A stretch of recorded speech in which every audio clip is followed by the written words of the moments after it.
ಬಹಳಷ್ಟು ವಿಷಯವನ್ನು ಮಾತನಾಡುವಾಗ ಒಂದು ವಿಷಯವನ್ನು ನಾನು ಗಮನಿಟ್ಟೀನಿ, ರಾಜಕಾರಣ ಮಾತನಾಡಂಗಿಲ್ಲ, ಅದರ ಅವಶ್ಯಕತೆನೂ ನಮಗಿಲ್ಲ. ಅಧ್ಯಕ್ಷರ, ನಮ್ದು ಭೂಮಿ ತಲೆ ಮ್ಯಾಗ ಅಂಜು ಕುಲ ಅಲ್ಲ, ಆಂಜನೇಯನ ಕುಲ ಅದ. ಮೊದಲನೇ ಲಕ್ಷ ಇರ್ಲಿ. ಭಯ ಪಡ್ರಿ, ಯಾರಿಗೆ ಪಡ್ರಿ ಅಂತಂದ್ರೆ ಜನ್ಮ ಕೊಟ್ಟ ತಂದೆ ತಾಯಿಗೆ ಭಯ ಪಡ್ರಿ, ಉಪದೇಶ ಕೊಟ್ಟು ಉದ್ಧಾರ ಮಾಡಿರ್ತಕ್ಕಂಥ ಗುರುಗಳಿಗೆ ಭಯ ಪಡ್ರಿ. ಯಾರಪ್ಪ ಗಂಜು ಅವಶ್ಯಕತೆ ಭೂಮಿ ತಲೆ ಮ್ಯಾಗಿಲ್ಲ. ಏನೋ ನಿಮಗೆ ಲಕ್ಷ್ಯ ಇರ್ಲಿ. ಜಗತ್ತಿಗೆ ದುಡಿದು ಅನ್ನ ಹಾಕಿರ್ತಕ್ಕಂಥವ್ರು ನಾವೆಲ್ಲ. ರಾಷ್ಟ್ರಪತಿ ಇರ್ಲಿ, ಪ್ರಧಾನಿ ಇರ್ಲಿ, ಡಾಕ್ಟರ್ ಇರ್ಲಿ, MLA ಇರ್ಲಿ, MP ಇರ್ಲಿ, ಮಠಾಧೀಶ ಇರ್ಲಿ, ಪೊಲೀಸ್ ಇರ್ಲಿ, ಸೈನಿಕ ಇರ್ಲಿ, ಯಾರಿದ್ರು ಎಲ್ಲರಿಗೆ ಅನ್ನ ಹಾಕಿ ಜೀವಂತ ಇಟ್ಟಿರ್ತಕ್ಕಂಥವ್ರು ನಾವು ಅದೀವಿ. ಅದಕ್ಕಾಗಿ ನಿಮಗೆ ವಿನಂತಿ ಮಾಡಿಕೊಡ್ತೀನಿ, ಇದೇನು ಬ್ರಿಟಿಷರ ಕಾಲಾವಧಿ ಅಲ್ಲ. ನಾವ್ ಯಾರ ಕುಲಸ್ಥರು, ಯಾರು ವಂಶಸ್ಥರು ಅಂದ್ರೆ ಬಸವಣ್ಣನ ಕುಲದವ್ರು ನಾವೆಲ್ಲ, ಚೆನ್ನಮ್ಮನ ಕುಲದವ್ರು ನಾವೆಲ್ಲ, ರಾಯಣ್ಣನ ಕುಲದವ್ರು ನಾವೆಲ್ಲ, ವಾಲ್ಮೀಕಿ ಕುಲದವ್ರು ನಾವೆಲ್ಲ, ಸಿದ್ಧಾರೂಢರು, ಶಿವಯೋಗಿ, ಮುಗಳು ಕುಲದ ಎಲ್ಲಾ ಲಿಂಗರು, ಇಂಥವ್ರು ಕುಲದವ್ರು ಅದೀವಿ ನಾವು. ಯಾರಿಗೆ ಅನ್ಸಬೇಕಾಗ್ಯದ? ಯಾರದ ಬೆಳೆ ಒಳಗಿಲ್ಲ, ಯಾರು ಮನಿ ಮುಂದೆ ಹೋಗಿ ಕೈ ಒಡ್ಡವ್ರಲ್ಲ. ಜಗತ್ತಿಗೆ ಅನ್ನ ಹಾಕಿ ಬೆಳೆಸ್ತಕ್ಕಂಥವ್ರು ನಾವು ಶ್ರೇಷ್ಠದೀವಿ, ನಾವು ದೊಡ್ಡವರದೀವಿ. ಈ ವೇದಿಕೆ ಮುಖಾಂತರ ಯಾಕೆ ನನ್ನ ಕನ್ನಡ ಸಾಹೇಬ್ರನ್ನ ಕೊಡ್ರಿ ಅಂತಂದ್ರೆ, ಈ ವೇದಿಕೆ ಹೊರತಾಗಿ ಒಂದು ವಿನಂತಿ, ಒಂದು ಬೇಡಿಕೆ ಅವ್ರ ಹತ್ರನು. ಇವತ್ತು ಬಾಂಗ್ಲಾದೊಳಗೆ ನೋಡ್ತಾ ಇದ್ದೀರಿ ನೀವೆಲ್ಲ. ನಿನ್ನೆ ಒಬ್ಬ ವಯಸ್ಸಾಗಿರ್ತಕ್ಕಂಥ ವ್ಯಕ್ತಿಯನ್ನ ದಪ್ಪ ಕಲ್ಲು ತಗೊಂಡು ಒಗದು ಕೊಳ್ತಾ ಇದ್ದಾರೆ. ವಿಡಿಯೋ ಬಂದದ. ಒಬ್ಬ ಹೆಣ್ಮಗಳನ್ನ ಅತ್ಯಾಚಾರ ಮಾಡಿ ಪೆಟ್ರೋಲ್ ಹಾಕಿ ಸುಡ್ತಾ ಇದ್ದಾರ. ಎಲ್ಲದರಿ ಧರ್ಮ? ನಾನು ಅವ್ರಿಗೆ ಏನು ವಿನಂತಿ ಬೇಡಿಕೆ ಕೊಡ್ಬೇಕಂತೀನಿ ಅಂತಂದ್ರ, ಪ್ರಧಾನಿ ನರೇಂದ್ರ ಮೋದಿ ಅವರಿಗೆ ನಮ್ಮೆಲ್ಲರ ಪರವಾಗಿ ಒಂದು ಬೇಡಿಕೆಯನ್ನು ಇಡ್ತೀನಿ. ಏನಂತಂದ್ರ, ಜಗತ್ತನ್ನು ಆಳ್ತಕ್ಕಂಥ ಶಕ್ತಿ ಇವತ್ತು ನರೇಂದ್ರ ಮೋದಿ ಅವರಿಗೆ ಅದ. ಬಾಂಗ್ಲಾದೇಶದ ಮ್ಯಾಗ ನೀವು ಯಾವ ರೀತಿ ಕ್ರಮ ತಗೊಂತೀರಿ ತೋರಿ, ಅದರ ಜನರನ್ನ ಕಲ್ಲಿನಿಂದ ಹೊಡೆದ ಪೆಟ್ರೋಲ್ ಹಾಕಿ ಸುಡ್ತಕ್ಕಂಥ ಪದ್ಧತಿ ಹೋಗ್ಲಿಕ್ಕೆ ನೀವೇನಾದ್ರೂ ಯುದ್ಧ ಸಾರಿದ್ರೆ ನಾವು ಮಠಾಧೀಶರು, ರೈತ ಸಂಘದವ್ರು ಬಂದು ಕಡ್ಕೊಂಡು ಸೈನಿಕರಾಗ್ಲಿಕ್ಕೆ ಗಟ್ಟಿದ್ದು ನಾವೆಲ್ಲ. ಏನಾಗ್ಲಿಕ್ಕತ್ತದ ಇವತ್ತು? ಆ ವಿಡಿಯೋ ನೋಡಿದ್ರೆ ಕಣ್ಣೀರು ಬರ್ತದ ಸರ್. ಒಬ್ಬ ಹೆಣ್ಮಗಳನ್ನ ಅತ್ಯಾಚಾರ ಮಾಡಿ ಕಂಬಕ್ಕೆ ಕಟ್ಟಿ ಪೆಟ್ರೋಲ್ ಹಾಕಿ ಸುಡ್ತಾ ಇದ್ದಾರೆ. ಎಲ್ಲಿ ಹೊಂಟದ್ರಿ ಧರ್ಮ? ಎಲ್ಲಿ ಹೊಂಟದ ಜಾತಿ? ದ್ವೇಷ ರಾಜಕಾರಣ. ನಾ ಬಹಳ ಸಾರಿ ಹೇಳ್ತಿರ್ತೀನಿ, ತಪ್ಪು ತಿಳ್ಕೊಬ್ಯಾಡ್ರಿ. ನಾನು ಸತ್ರ, ಈ ವೇದಿಕೆ ಮ್ಯಾಗ ಇದ್ದವ್ರು ಸತ್ರ, ನೀವು ಸತ್ರ, ನಿಮ್ಮನ್ನು ಸ್ಟೇಟ್ ಬ್ಯಾಂಕಿಗೆ ಒಯ್ಯಂಗಿಲ್ಲ, DCC ಬ್ಯಾಂಕಿಗೆ ಒಯ್ಯಂಗಿಲ್ಲ, ವಿಧಾನಸೌಧಕ್ಕೂ ಒಯ್ಯಂಗಿಲ್ಲ, ಮಣ್ಣಾಗ ಹೂಡ್ತಾರ. ಯಾರು ತಪ್ಪು ತಿಳ್ಕೊಬ್ಯಾಡ್ರಿ.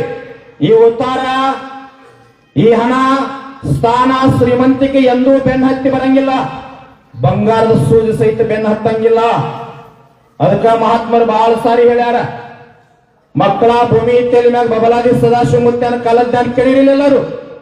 ಮಕ್ಕಳ ಭೂಮಿ ತೆಲಿ ಮ್ಯಾಗ ಬಹಳ ಅಧಿಕಾರ ಅದ ಅಂತೇಳಿ, ದೊಡ್ಡವದಿನಿ ಅಂತೇಳಿ, ಶ್ರೀಮಂತಿಕೆ ಅದನೆ ಅಂತೇಳಿ ಮೆರೆಯಾಕ್ ಹೋಗ್ಬೇಡ್ರಿ. ಮುಂದಿನ ದಿನಮಾನದೊಳಗೆ ಬಾಯಿಗೆ ಬಾಯಿಜಾಡಿ ಹಾಕೊಳ್ಳೋ ಕಾಲ ಬರ್ತದೆ, ಎತ್ತರ ಅಂತ ಹೇಳಿದ್ರು. ಕೋವಿಡ್ ಒಳಗೆ ಮಾಸ್ಕ್ ಹಾಕೊಂಡು ನಾವೆಲ್ಲ. ಇನ್ನೊಂದು ಕಾಲಜ್ಞಾನ ಹೇಳ್ತಾರ, ಬಿದ್ದಿವು ಅಂತಿರೋ ಮಕ್ಕಳಿರ, ಭೂಮಿ ಎದ್ದೆದ್ದು ಬಡದಿತ್ತು ಮಕ್ಕಳಿರ, ಹದ್ದು ಕಾಗಿ ಹರ್ಕೊಂಡು ತಿನ್ನುವ ದಿನಮಾನಗಳು ಬರ್ತವೆ ಬಲು ಎತ್ತರ. ರೊಕ್ಕದ ಗಡಿಗೆ ಹೊತ್ತೊಯ್ಯುವಾಗ ಬಿಕ್ಕಿ ಎತ್ತಿರೋ ಮಕ್ಕಳಿರ ಅಂತ ಕಾಲಜ್ಞಾನ ಆಗಿ ಹೋಗ್ಯದ. ಉಳುವೆ ಚನ್ನ ಬಸವಣ್ಣವ್ರು ಹೇಳ್ತಾರ, ಉಳುವೆಯ ಚೆನ್ನನು ಕಲಿಯುಗದೊಳಗೆ ಹುಟ್ಟಿ ಬರುವಾಗ ಜೊಳ್ಳ ಜೊಟ್ಟೆಲ್ಲ ಹಾರಿ ಹೋಗಿ ಗಟ್ಟಿ ಕಾಲಷ್ಟ ಉಳಿತಾವ ಅಂತ ಹೇಳ್ಯಾರ. ಶಿವಲಿಂಗೇಶ್ವರ ಆಶೀರ್ವಾದದಿಂದ ಕೋವಿಡ್ ದೊಳಗೆ ಏನೂ ಆಗಲಾರ್ದ ನೀವು ನಾವು ಜೀವಂತ ಅಂದ್ರೆ ಭೂಮಿ ತೆಲಿ ಮ್ಯಾಗ ಗಟ್ಟಿ ಕಾಲ ಅದೀವಿ ನಾವೆಲ್ಲ. ಮತ್ ನಾವೇನು ಬೇಡಬೇಕು ಭಗವಂತನ ಮುಂದೆ? ಮತ್ತೊಬ್ರ ಕಣ್ಣೀರ್ ಹಾಕ್ಸುದನ? ಮತ್ತೊಬ್ರಿಗೆ ಭಯ ಪಡಿಸುದನ? ಏನದ?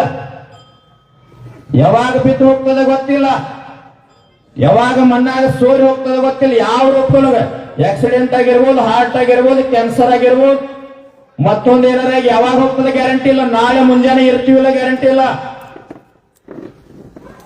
200 ವರ್ಷ ಆಳಿದಂತ ಬ್ರಿಟಿಷರನ್ನ ಬಿಟ್ಟಿಲ್ಲ, ನಾವು ಹೊರಗೆ ಹಾಕಿ ಬಿಟ್ಟಿವಿ.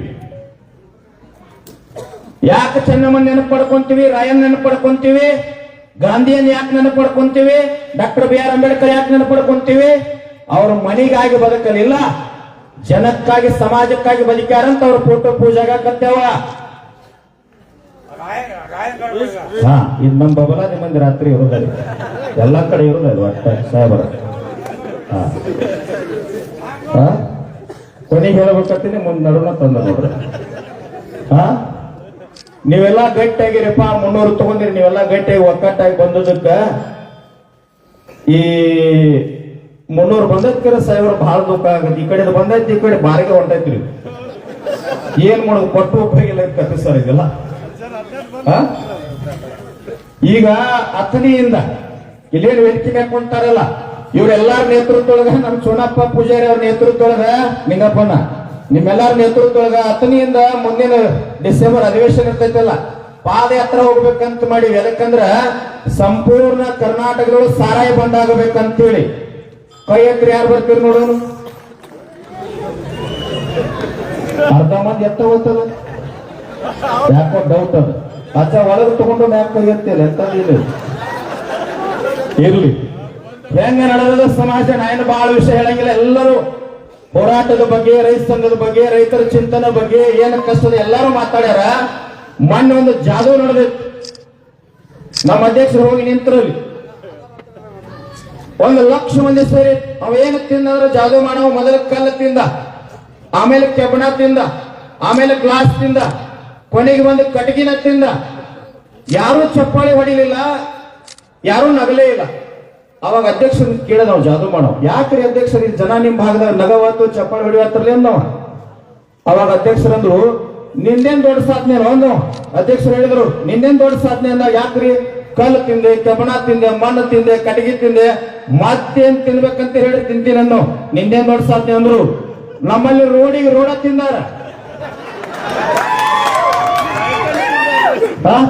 Canal ತಿಂದಾರ, factory ತಿಂದಾರ, canal ತಿಂದಾರ, ಕೆರೆನೂ ತಿಂದಾರ. ಮೊನ್ನೆ ಒಂದೆಲ್ಲ ಕೇಳಿನ ದೇವಸ್ಥಾನ ಬಹಳ ಶಿಖರ ಕಳಿಸಿಟ್ಟಿದ್ರ ಪೇಪರ್ನ್ಯಾಗ ಹೋಗಿ ನೋಡಿದ್ರೆ ದೇವಸ್ಥಾನ ಇಲ್ಲ ಅಲ್ಲಿ. ಹಿಂಗ ತಿಂದಾರ. ನಿಂದೇನ್ ದೊಡ್ಡ ಸಾಧ್ಯ ಅಂದ್ರು. ಯಾಕ್ರಿ ತಿಂದಿಲ್ಲ? ತಿಂದವನು ಅಲ್ಲೇ ಹೋಗ್ಬೇಕು, ತಿನ್ನಲಾರ್ದವನು ಅಲ್ಲೇ ಹೋಗ್ಬೇಕು. ಅದಕ್ಕೆ ಹೇಳ್ತೀನಿ, ಬಸವಣ್ಣನಂಗ ಬದುಕುದಾದ್ರೆ ಬದುಕ್ರಿ, ರಾಯಣ್ಣನಂಗ ಬದುಕುದಾದ್ರೆ ಬದುಕ್ರಿ, ಚೆನ್ನಮ್ಮನಂಗ ಬದುಕ್ರಿ, ಕನಕದಾಸರಂಗ ಬದುಕ್ರಿ. ಅವಾಗ ಜನ ಒಪ್ಕೊಳ್ತದ. ನಾವು ಯಾರ ವಿರೋಧಿಗಳಲ್ಲ, ಯಾರ ಪರನೂ ಅಲ್ಲ. ನಮ್ಮದೇ ಆದಂತ ಒಂದು ಪಕ್ಷ. ಯಾವ್ದು ಪಕ್ಷ ಅಂದ್ರ, ಸೂರ್ಯ ಚಂದ್ರ ಇರೋ ಮಠ ರೈತರು ದುಡಿತಕ್ಕಂತ, ಜಗತ್ತಿಗೆ ಅನ್ನ ಹಾಕ್ತಕ್ಕಂತ ಅನ್ನದಾತನ ಪಕ್ಷ ಐತಿ. ಇದು ಯಾವಾಗ ಉಳ್ಕೋದಿಲ್ಲ, ನಮ್ದು ಶಾಶ್ವತ ಇರ್ತದೆ. ಏನು ಹೋರಾಟ, ಒಂದು ಸಣ್ಣ ಹೋರಾಟ ಮಾಡಿದ್ರೆ ಅವ ಹಂಗಂದ, ಇವ ಹಿಂಗಂದ, ಅಲ್ಲಿ ಅಡ್ಡ ಮಾಡಿದ. ಇದು ಏನ್ರಿ ಇದು ಸಾಹೇಬ? 40 ವರ್ಷ ಸ್ವಾತಂತ್ರ್ಯ ಸಿಕ್ಕಿಲ್ಲ ನಮಗೇನ. ಅದಕ್ಕ ಡಾಕ್ಟರ್ ಸಿದ್ದಲಿಂಗಯ್ಯ ಅಂತಲೇ ದಲಿತ ಕವಿ ಹೇಳ್ತಾನ, ಯಾರಿಗೆ ಬಂತು, ಎಲ್ಲಿಗೆ ಬಂತು 47ರ ಸ್ವಾತಂತ್ರ್ಯ? ಪೊಲೀಸರ ಲಾಟಿಗೆ, ಪೊಲೀಸರ ಬೂಟಿಗೆ ಬಂತು 47ರ ಸ್ವಾತಂತ್ರ್ಯ. ನಾ ಹೇಳಿದ್ದಲ್ಲ, ಮತ್ತೆ ಮುಂಜಾನೆ ಕಟ್ಟ ಮಾಡ್ತಾರೆ ಸಾಹೇಬ್ರಿ. ಇದನ್ನ ಏನ್ ನೋಡ್ಬೇಕು, ಒಂದು 5-6 ಮಾಧ್ಯಮದವ್ರು ಗಂಟು ಬಿದ್ದಾರಿ. ಆ ಮಾನ್ಯ ಮಕ್ಕಳ ಭೂಮಿ ತೆಲಿ ಮ್ಯಾಗ ಅಧಿಕಾರ ಐತಿ, ಶ್ರೀಮಂತ ಕೈತಿ, ದೊಡ್ಡ ವೈದಿನಿ ಅಂತೇಳಿ ಮೆರಿಬ್ಯಾಡ್ರಿ, ಬಬಲಾದ್ರ ಮುಂದೆ ಕಟ್ ಮಾಡ್ಯಾರಿ, ನಾಕ ಹಾಕ್ಬಿಟ್ಟಾರಿ. ನಾ ಯಾವಾಗೂ ಅಂಜೋದಲ್ಲ ಭೂಮಿ ತೆಲಿ ಮ್ಯಾಗ, ಯಾವನ ಬಿಡೋದಾಗೂ ಇಲ್ಲ, ಯಾವಾಗೂ ಅನ್ಸಂಗಿಲ್ಲ, ಯಾವ ಕ್ಷೇತ್ರದಾಗೂ ಭಯ ಪಡಂಗಿಲ್ಲ. ಬಹಳ ಸಾರಿ ಹೇಳಿನಿ, ನನ್ನೊಂದು ಚಟ ಐತಿ, ಹನಿ ಹಚ್ಚಿ ಕಾಲು ಬಿಡ್ತೀನಿ, ಶರಣಾಗ್ತೀನಿ. ಎಂದೂ ಏಕವಚನ ಮಾತಾಡಂಗಿಲ್ಲ, ಟೀಕಾ ಮಾಡಂಗಿಲ್ಲ, ನಿಂದ ಮಾಡಂಗಿಲ್ಲ, ಯಾರ ವಿರೋಧಿನೂ ನಾ ಸಾಯಿ ಮಟ್ಟ ಹೋಗಂಗಿಲ್ಲ. ಬಂದವನ್ ಮಾತ್ರ ಎಂದೂ ಬಿಟ್ಟಿಲ್ಲ, ಎಂದೂ ಬಿಟ್ಟು. ಎಂತೆಂತವ್ರ ಹೋಗ್ಯಾರ ನನ್ನ ಮುಂದ, ಎಂತೆಂತವ್ರು ಹೋಗ್ಯಾರ, ಎಂದೂ ವಿರೋಧ ಮಾಡಿಲ್ಲ. ನಾ ಏನ ಹೋರಾಟ ಮಾಡ್ರು ಆಸ್ತಿ ಮಾಡ್ಕೊಳಕ್ ಮಾಡಿಲ್ಲ, ಮಠ ಕಟ್ಕೊಳಕ್ ಮಾಡಿಲ್ಲ, ಮತ್ತೊಂದು ಮಗದೊಂದಕ್ ಮಾಡಿಲ್ಲ. ಜನರ ಕಣ್ಣೀರು ಒರೆಸೋ ಸಲುವಾಗಿ ಮಾಡೀವಿ. ಅರ್ಥ ಮಾಡ್ಕೊಳ್ಳಿ, ಭಯಭೀತರ ಆಗಬೇಡ್ರಿ. ಯಾವಾಗ ಸಾಯ್ತದ ಗೊತ್ತಿಲ್ಲ. ಎಂತೆಂತವ್ರು ಎದ್ದು ಹೋಗ್ಯಾರ, ನೆನಪಿಟ್ಕೋರಿ. ವಿಜಯನಗರ ಸಾಮ್ರಾಜ್ಯ ಅಂತ ಆಗಿ ಹೋದ್, ಮುತ್ತು ರತ್ನಗಳನ್ನ ಜೋಳ ಮಾರದಂಗ ಸೇರಿದಾಗ ಮಾರಾಟ ಮಾಡ್ತಿದ್ರ. ಇವತ್ತು ಹಾಳು ಹಂಪಾಗಿ ಹೋಗ್ಯದ. ಸಾವಿರ ಟನ್ ಬೆಳಿತಕ್ಕಂತ ಕಬ್ಬು ಬೆಳಿತಕ್ಕಂತ ರೈತರು, ಕೋಟಿಗಟ್ಟಲೆ ಆಸ್ತಿ ಇರ್ತಕ್ಕಂಥವ್ರು, ದೊಡ್ಡ ಸ್ಥಾನದೊಳಗೆ ಇರ್ತಕ್ಕಂಥವ್ರು ಎಲ್ಲಿ ಹೋಗ್ಯಾರ ಅಂದ್ರೆ ಮಣ್ಣಿನ ಕೆಳಗೆ ಹೋಗ್ಯಾರ. ನಾವು ಅಲ್ಲೇ ಹೋಗೋದೇವಿ. ವಾದ ಒಳಕ್ಕೆ ನೆನಪು ಉಳಿಯುವಾಗ ನಾವು ಬದುಕಬೇಕಾಗಿ. ನೀವು ಯಾರು ಇದ್ದಾರೆ ಬಸವಣ್ಣನ ಫೋಟೋ ಕೈಯಾಗಿಡದ ಪೂಜೆ ಮಾಡುವಾಗ 100 ಸಾರಿ ವಿಚಾರ ಮಾಡ್ರಿ. ಯಾರಾತ ಬಸವಣ್ಣ, ಹೆಂಗಿದ್ದ, ಹೆಂಗ ಬದುಕಿದ, ಹೆಂಗ ಸೇವಾ ಮಾಡಿದ ಒಳಗೆ ಚಿಂತನೆ ಮಾಡ್ರಿ. 12ನೇ ಶತಮಾನದೊಳಗೆ ಧರ್ಮ ಜಾತಿ ಪಕ್ಷ ಪಂಥ ದೊಡ್ಡವ ಸಣ್ಣವ ಮೇಲು ಕೀಳು ಈ ಭಯ ಅನ್ನೋದು ದೂರ ಸರಿಸಿ ಸಾಮರಸ್ಯದ ಶರಣರ ನಾಡು ಕಟ್ಟಿದಂತ ಬಸವಣ್ಣ ಅದಕ್ಕೆ ಪೂಜೆಗೊಳ್ಳಕತ್ಯಾರ 800 ವರ್ಷ ಆದ್ರೂ ಸಹಿತ. ಒಂದು ಸಣ್ಣ ಮಾತು ಬಸವಣ್ಣವ್ರ ಬಗ್ಗೆ. ಕಲ್ಯಾಣದೊಳಗ ಒಬ್ಬ ಕೆಳವರ್ಗದ ವ್ಯಕ್ತಿಯನ್ನು ಹೊಡೆದ ರಕ್ತ ಸಿಕ್ತ ಮಾಡಿ ನಡು ದಾರಿ ಒಳಗೆ ಒಗೆದು ಹೋಗಿದ್ರು. ಒಬ್ಬ ವ್ಯಕ್ತಿ ಬಂದ ಮುಟ್ಟಿದ ವ್ಯಕ್ತಿ ಯಾರಂತ ಬಿದ್ದಂತವನಿಗೆ ಗೊತ್ತಿಲ್ಲ. ಅರೆ ಪ್ರಜ್ಞಾವಸ್ಥೆಯೊಳಗಿದ್ದ. ಅವನ ಬಾಯಾಗ ಬರ್ತಾ ಇತ್ತು ಬಸವ ಬಸವ ಬಸವಣ್ಣ ಅಂತ ಹೇಳಿ.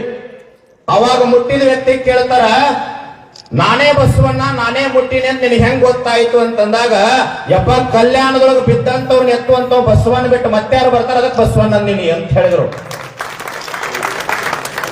ಅದಕ್ಕೆ ಬಸವಣ್ಣವ್ರು ನೆನ್ಸಾಕತ್ಯಾರ ಎಲ್ಲಾರು. ಒಂದ್ ಬಸವಣ್ಣವ್ರು ಒಂದ್ 5-6 ಜನ ಶರಣರು ಕರ್ಕೊಂಡು ನದಿ ಒಳಗೆ ನೀರು ಕುಡಿಯಕ್ ಹೋಗಿದ್ರಂತ. ನೀರು ಕುಡಿಯುವಾಗ ಚೇಳು ಬಂದು ಬೊಗ್ಸಿ ಒಳಗ ಅಂಗೈಗೆ ಚೇಳು ಕಡಿತದು ಮತ್ತೆ ತೆಗೆದು ಬಿಟ್ಟು ನೀರು ಕುಡಿದ್ರು.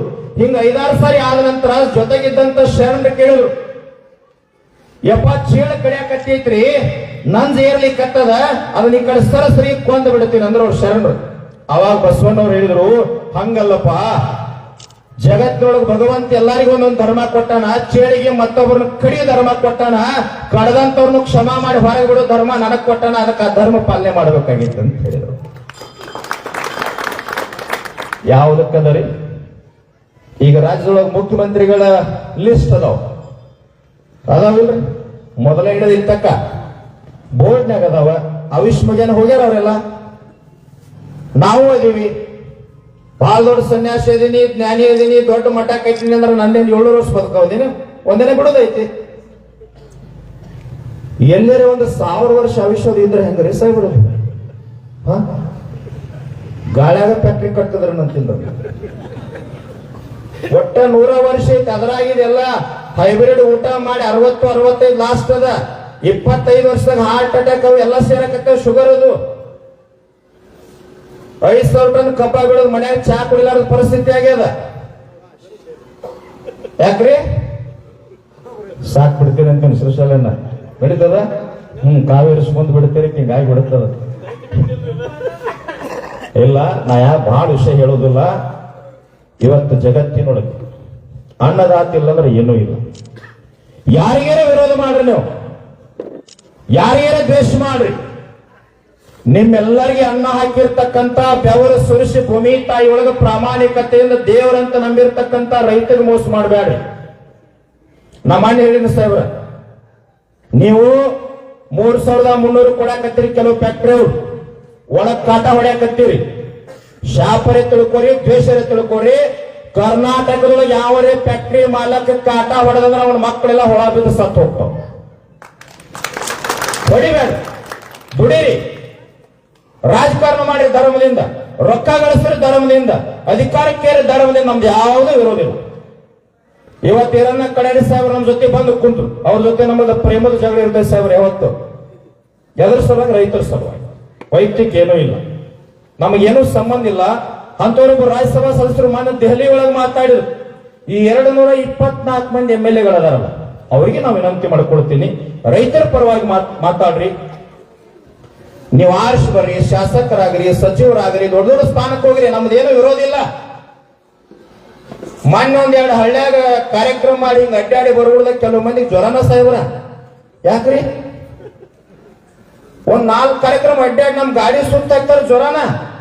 ಗಾಡಿಗಾಡ ತಾಕತ್ತೈತೆ ಏನ್ ಸುಣ್ಣಕ್ಕೆ ಹೋಯ್ತು ತಿಳಿವತ್ತಾಗಿತ್ತು. ನಾನು ಯಾಕೆ ಭಯ ಬಿಡ್ತಿರೋ ಮಾರಾಯ? ಧರ್ಮಲೆ ಬದುಕ್ರಿ, ರಾಯಣ್ಣನಂಗ್ ಬದುಕ್ರಿ, ಅಂಬೇಡ್ಕರ್ ಹಂಗ್ ಬದುಕ್ರಿ. ಯಾಕೆ ಅಂಬೇಡ್ಕರ್ ಹೆಸರು ನೆನಪು ಮಾಡ್ಕೊಂತೀವಿ ಅಂತಂದ್ರ, ಸ್ವತಂತ್ರ ಹೋರಾಟದ ಸಂದರ್ಭದೊಳಗೆ ಡಾಕ್ಟರ್ BR ಅಂಬೇಡ್ಕರ್ ಕೋರ್ಟ್ ಒಳಗೆ ವಾದ ಮಾಡ್ತಾ ಇದ್ರು. 1 ಗಂಟೆ ಸಮಯಕ್ಕೊಂದು ಚೀಟಿ ತಂದು ಕೊಡ್ತಾರೆ ಯಾರು. ಆ ಚೀಟಿಯನ್ನ ಓದಿ ಜೇಬಿನೊಳಗೆ ಇಟ್ಕೊಂಡು ಮತ್ತೆ ವಾದ ಮಾಡ್ಲಿಕ್ಕೆ ಪ್ರಾರಂಭ ಮಾಡ್ತಾರ. ಮಧ್ಯಾಹ್ನ 2 ಗಂಟೆ ಸಮಯಕ್ಕೆ ಊಟಕ್ಕೆ ಬಿಟ್ಟಾಗ ಬ್ರಿಟಿಷ್ ನ್ಯಾಯವಾದಿ ಕೇಳ್ತಾನ, ಸರ್ ನಿಮ್ಗೊಂದು ಚೀಟಿ ಬಂತಲ್ಲ, ಏನಿತ್ತಂದ್ರ ಸುದ್ದಿ ಅಂತಂದಾಗ ನನ್ನ ಧರ್ಮ ಪತ್ನಿ ತೀರಿ ಹೋಗ್ಯಾಳ ಸರ್, ಅದನ್ನ ನೋಡದೆ ಓದಿ ಮತ್ತೆ ಜೇಬಿನೊಳಗೆ ಇಟ್ಕೊಂಡು ವಾದ ಮಾಡಿದೆ ಅಂತದ್ದು.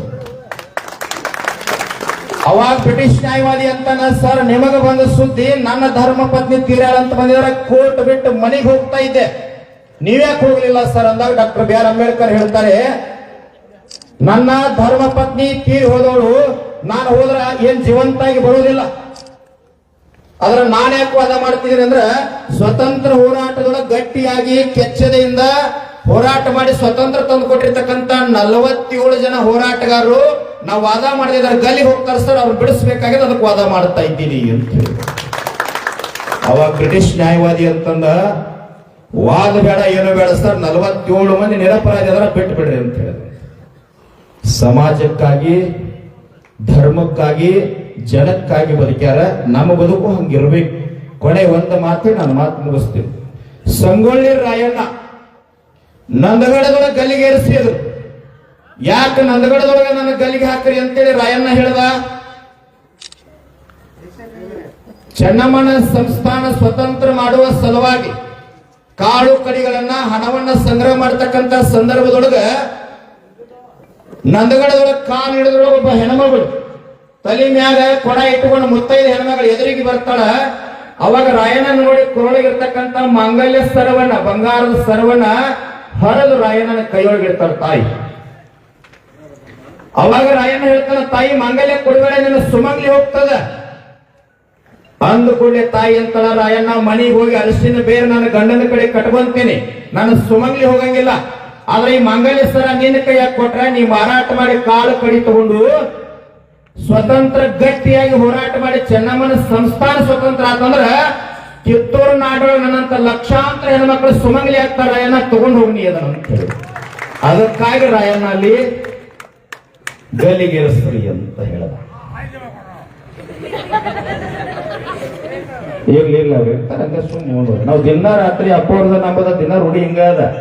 ನಾ ಹೇಳಿದ್ದಲ್ಲ 7 ಗಂಟೆ ಆತರ ಇವ್ ಕಾರ್ಯಕ್ರಮ ಬೇಡ ತಿಳಿಸಿ ಸಾಹೇಬ್ರನ್ನ ಹಗಲೊಂದ್ ಹೇಳತ್ತೇಳಿ. ನಾವೊಂದ್ ಹೇಳ್ತಿರ್ತಾವ, ಒಂದ್ ಜಯಂತಿರ್ತಾಗ ಡಬಲ್ ಆಗಿರ್ತೈತ್ರಿ ಅದ. ಒಂದು ಮಾತು ಈ ಮಾತಿನೊಳಗೆ ಬಹಳ ಅರ್ಥದ ತಿಳ್ಕೊಂಡ್ಬಿಡ್ರಿ. ಊರೊಳಗ ಬಹಳ ದೊಡ್ಡ ಗೌರವ.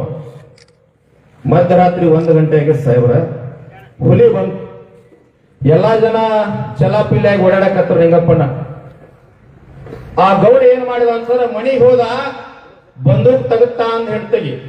20 ವರ್ಷ ಬಂದೂಕ್ ಪರ್ಮಿಷನ್ ಇದ್ರು ಒಂದು ಇಲಿ ಸಹಿತ ಕೊಂದಿರ್ಲಿಲ್ಲ. ಹೆಂಡತಿಗೆ ಬಂದೂಕ್ ತಗುತ್ತಾ ಹುಲಿ ಕೊಲ್ತೀನಿ ಅಂತಂದ. ಖುಷಿ ಆದ್ರೆ ಹೆಂಡತಿ ಬಂದೂಕ್ ತಗೋರಿ ತಗಲಿ ಹಾಕಿದ್ರು. ನಿಂದ್ರಂದ್ರೆ ಒಳಗೆ ಹೋಗಿ ಆರತಿ ಸಜ್ಜು ಮಾಡ್ಕೊಂಡ್ಬಂದ್ ಆರತಿ ತಂದು ಆರತಿ ಮಾಡಿ ಸಿಂಧೂರ್ ಹಚ್ಚಿದ್ರು. ಹುಲಿ ಕೊಂದು ಬರೀ ಮೃಷ್ಟಾನ್ನ ಅಡಿಗೆ ಮಾಡ್ತೀನಿ, ನಾನು ನೀವು ಕೂಡ ಊಟ ಮಾಡೋಣ್ರಿ ಅಂತಂದ್ರು. ಒಳಗ ತಾಯಿ ಅಡಿಗೆ ಮನೆಯಾಗ ಹೋದ್ರು. ಬಹಳ ದೊಡ್ಡ ಮನೆ ಅದು. 3 ತಾಸು ಅಡಿಗೆ ಮಾಡಿ ತಾಯಿ ಹೊರಗೆ ಬರ್ತಾಳ. ಗಂಡ ಹುಲಿ ಕೊಂದು ಬರಕತ್ತೇನಂತೆ, ದಾರಿ ಕಾಯ್ಬೇಕಂತ ಹೇಳಿ ಹೊರಗೆ ಬರೋದು. ಬಹಳ ದೊಡ್ಡ ಮನೆ ಹೊರಬಾಗಲ ಹೆಗಲಿಗೆ ಬಂದೂಕ್ ಹಾಕೊಂಡು ಹಂಗ ನಿಂತಿದ್ವಿ, ಹೋಗೇ ಇಲ್ಲ. ಅವಾಗ ಹೇಳ್ತಂತಾಳ, ಯಾಕ್ರಿ ಹುಲಿ ಕೊಲ್ಲಾಕ್ ಹೊಂಟಿದ್ರಿ, ಯಾಕೆ ಸುಮ್ಮನೆ ನಿಂತ್ರಿ, ಹೋಗ್ಬೇಕಲ್ಲನ್ರಿ ಅಂತಂದಾಗ ಒಂದ ಹುಲಿ ಏನೋ ಬಹಳ ಧೈರ್ಯದಿಂದ ಕೊಲ್ಬೇಕಂತ ಹೊಂಟಿದ್ದೆ, ಆದ್ರೆ ಎದುರು ಮನೆ ನಾಯಿ ನನ್ನ ಕೆತ್ತರಿಸಿ ನೋಡಕತ್ತೈತೆ, ಅದು ಹೋಗ್ತೀನಿ ಅಂದ. ಶ್ರೀಶೈಲನ ಅರ್ಥ ಅದು. ಹುಲಿಯಾಗಿ ಹುಟ್ಟೀವಿ, ಆಂಜನೇಯನ ಕುಲದವರದೀವಿ, ಧರ್ಮದಿಂದ ಬದುಕಾಕತ್ತೀವಿ, ಯಾರ್ದು ಅನ್ಯಾಯ ಮಾಡಿಲ್ಲ. ಮನೆ ಮುಂದೆ ಅಪರಿಚಿತ ಹಾಗೆ ಹೋದ್ರು ಕರದೊಂದು ನೀರು ಕೊಟ್ಟು ಒಂದು ಚಾ ಕಪ್ಪು ಕೊಟ್ಟ ಬಹಳ ಹಸದಿಂದ ಊಟ ಮಾಡತಮ್ಮ ಅಂತಕ್ಕಂಥ ಪರಂಪರೆಯವರು ನಾವದೀವಿ. ಭೇದ ಭಾವ ಇಲ್ಲ. ರೈತಗೆ ಎಲ್ಲದರಿ ಜಾತಿ ಧರ್ಮ ಇಲ್ಲ, ಜಾತಿ ಇಲ್ಲ, ದೊಡ್ಡವಿಲ್ಲ, ಸಣ್ಣವಿಲ್ಲ, ಮತ್ತೊಂದಿಲ್ಲ. ಸಮಾನತೆ ಅದ. ಧೈರ್ಯದಿಂದ ಬದುಕ್ರಿ, ಬೆಳವಣಿಗೆ ಆಗ್ರಿ, ಬೆಳೀರಿ. ಆದ್ರೆ ಒಂದು ಮಾತನ್ನು ಹೇಳ್ತೀನಿ, ಗೌರವ ಕೊಡ್ರಿ ಭೂಮಿ ತೆಲಿ ಮೇಲೆ. ಯಾರಿಗೆ ಅಂದ್ರೆ ಜನ್ಮ ಕೊಟ್ಟಿರ್ತಕ್ಕಂಥ ತಂದೆ ತಾಯಿ ಗೌರವ ಕೊಡ್ರಿ. ನಿಮ್ಮ ಬದುಕನ್ನ ಸ್ವಚ್ಛ ಮಾಡಿರ್ತಕ್ಕಂಥ ಮಹಾತ್ಮರಿಗೆ ಗೌರವ ಕೊಡ್ರಿ. ಅದಕ್ಕಾಗಿ ಬಹಳ ವಿಷಯ ಹೊಕ್ಕದ ಸಾವಿರ ತೆಗಿಬೇಕಂದ್ರೆ ಇನ್ನೂ ಸ್ವಲ್ಪ ಹಿಡಿತದ. ಹಿಡೀಲಿ, ತೆಗ್ಯಾಕ ನಾವು ಬಂದೀವಿ, ತೆಗದ ಬಿಡೋದು.